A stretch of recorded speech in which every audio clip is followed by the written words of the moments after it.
নমস্কার বন্ধুরা, রূপাস কিচেনে সবাইকে স্বাগতম। আজকে আমি আপনাদের সঙ্গে শেয়ার করব মটরশুঁটি ও আলু দিয়ে ঝরঝরে পোলাওয়ের রেসিপি। খুবই কম সময়ের মধ্যে তৈরি করে নেওয়া যায়। আশা করি আপনাদের ভালো লাগবে।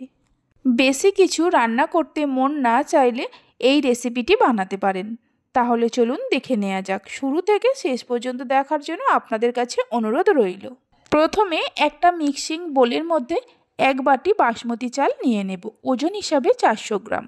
আমি এখানে বাসমতি চাল দিয়ে করছি, আপনারা চাইলে যে কোনো চাল দিয়ে করতে পারেন। 2-3 বার জল বদলে বদলে চালটাকে ভালো করে ধুয়ে নিতে হবে। চাল ধুয়ে নেওয়ার পর কিছুটা জল দিয়ে 15 থেকে 20 মিনিট ভিজিয়ে রেখে দেব। আপনারা চাইলে এর থেকে বেশি সময়ও ভিজিয়ে রাখতে পারেন। এখানে 2টো মিডিয়াম সাইজের আলুকে চৌকো টুকরো করে কেটে নিয়েছি আর 1 বাটি মটরশুঁটি নিয়েছি। ওজন হিসাবে 200 গ্রাম মটরশুঁটি আছে। গ্যাসের ওপর একটা কড়া বসিয়ে তার মধ্যে দিয়ে দেব 2 টেবিল চামচ সাদা তেল আর 1.5 টেবিল চামচ ঘি দিয়ে দেব। আমি ঘি আর তেল মিশিয়ে করছি, আপনারা চাইলে শুধু তেল বা ঘিতেও করতে পারেন। তেল আর ঘিটা গরম হলে দিয়ে দেব 2টো মিডিয়াম সাইজের পেঁয়াজ কুচি, দিয়ে দেব গোটা গরম মশলা, 2 টুকরো দারচিনি, 3টে এলাচকে ফাটিয়ে নিয়ে দিয়ে দেব, 4-5টা লবঙ্গ দেব, 10-12টা গোলমরিচ, 1 টুকরো জায়ফল। মিডিয়াম ফ্লেমে পেঁয়াজটাকে হালকা করে ভেজে নেব। পেঁয়াজটা হালকা করে ভেজে নেওয়ার পর এর মধ্যে দিয়ে দেব 1 টেবিল চামচ আদা রসুন বাটা। আদা রসুন বাটাটা দিয়ে পেঁয়াজের সঙ্গে আরও মিনিট 2-3 সময় ধরে ভেজে নেব, মানে আদা রসুনের কাঁচা গন্ধটা যাওয়া পর্যন্ত ভাজতে থাকব। পেঁয়াজ আদা রসুনটাকে ভালো করে ভেজে নেওয়ার পর এর মধ্যে দিয়ে দেব একটা টমেটো কুচি, দিয়ে দেব 1/2 টেবিল চামচ হলুদের গুঁড়ো, 1/2 টেবিল চামচ কাশ্মীরি লঙ্কার গুঁড়ো, এটা আমি কালারের জন্য ব্যবহার করছি, আপনারা চাইলে নাও দিতে পারেন, 1/2 টেবিল চামচ জিরে গুঁড়ো, 1/2 টেবিল চামচ ধনে গুঁড়ো। পেঁয়াজ আদা রসুনের সঙ্গে মশলাগুলোকে মিশিয়ে নেব। মশলাগুলোকে মিশিয়ে নেওয়ার পর এর মধ্যে দিয়ে দেব কেটে রাখা আলু আর মটরশুঁটি। আলু আর মটরশুঁটিটা দেওয়ার পর মশলার সঙ্গে মিনিট 3-4 সময় ধরে কষিয়ে নেব, গ্যাসের ফ্লেমটা মিডিয়ামে রেখে।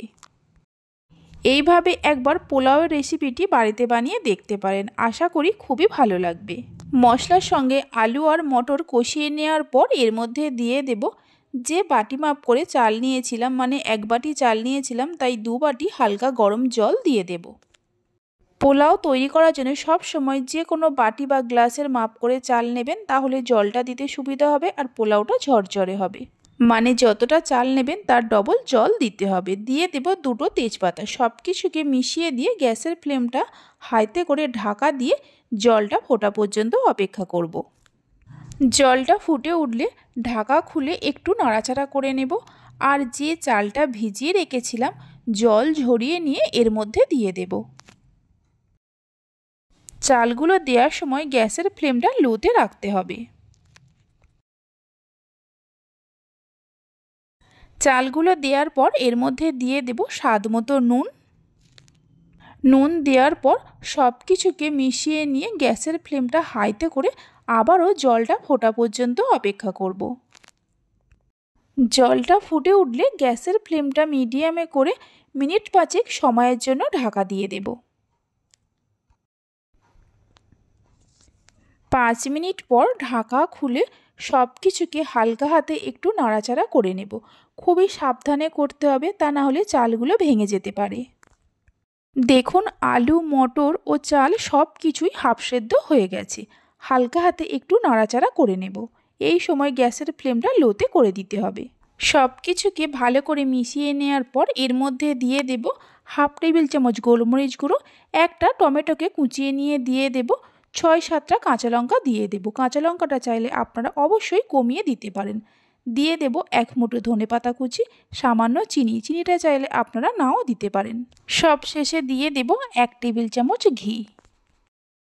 হালকা হাতে সব কিছুকে ভালো করে মিশিয়ে নেব।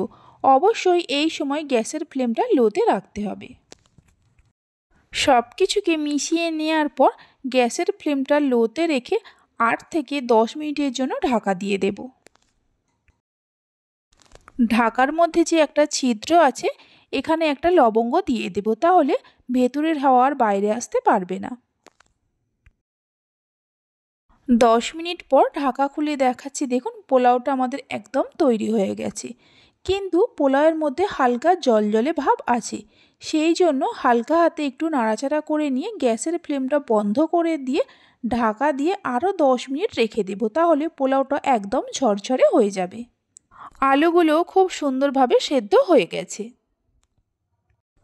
10 মিনিট পরে আমি আপনাদের দেখাচ্ছি। 10 মিনিট পর ঢাকা খুলে দেখাচ্ছি, দেখুন পোলাওয়ের মধ্যে আর কোনো রকম জলজলে ভাব নেই, একদম ঝরঝরে হয়ে গেছে। দেখে নিশ্চয়ই বুঝতেই পারছেন। এবার গরম গরম পরিবেশন করতে পারেন।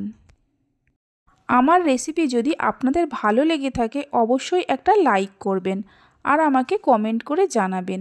ভালো লাগলে চ্যানেলটি সাবস্ক্রাইব করে পাশে থাকা বেল আইকনটি প্রেস করবেন। আপনারা সবাই ভালো থাকবেন, সুস্থ থাকবেন। ধন্যবাদ।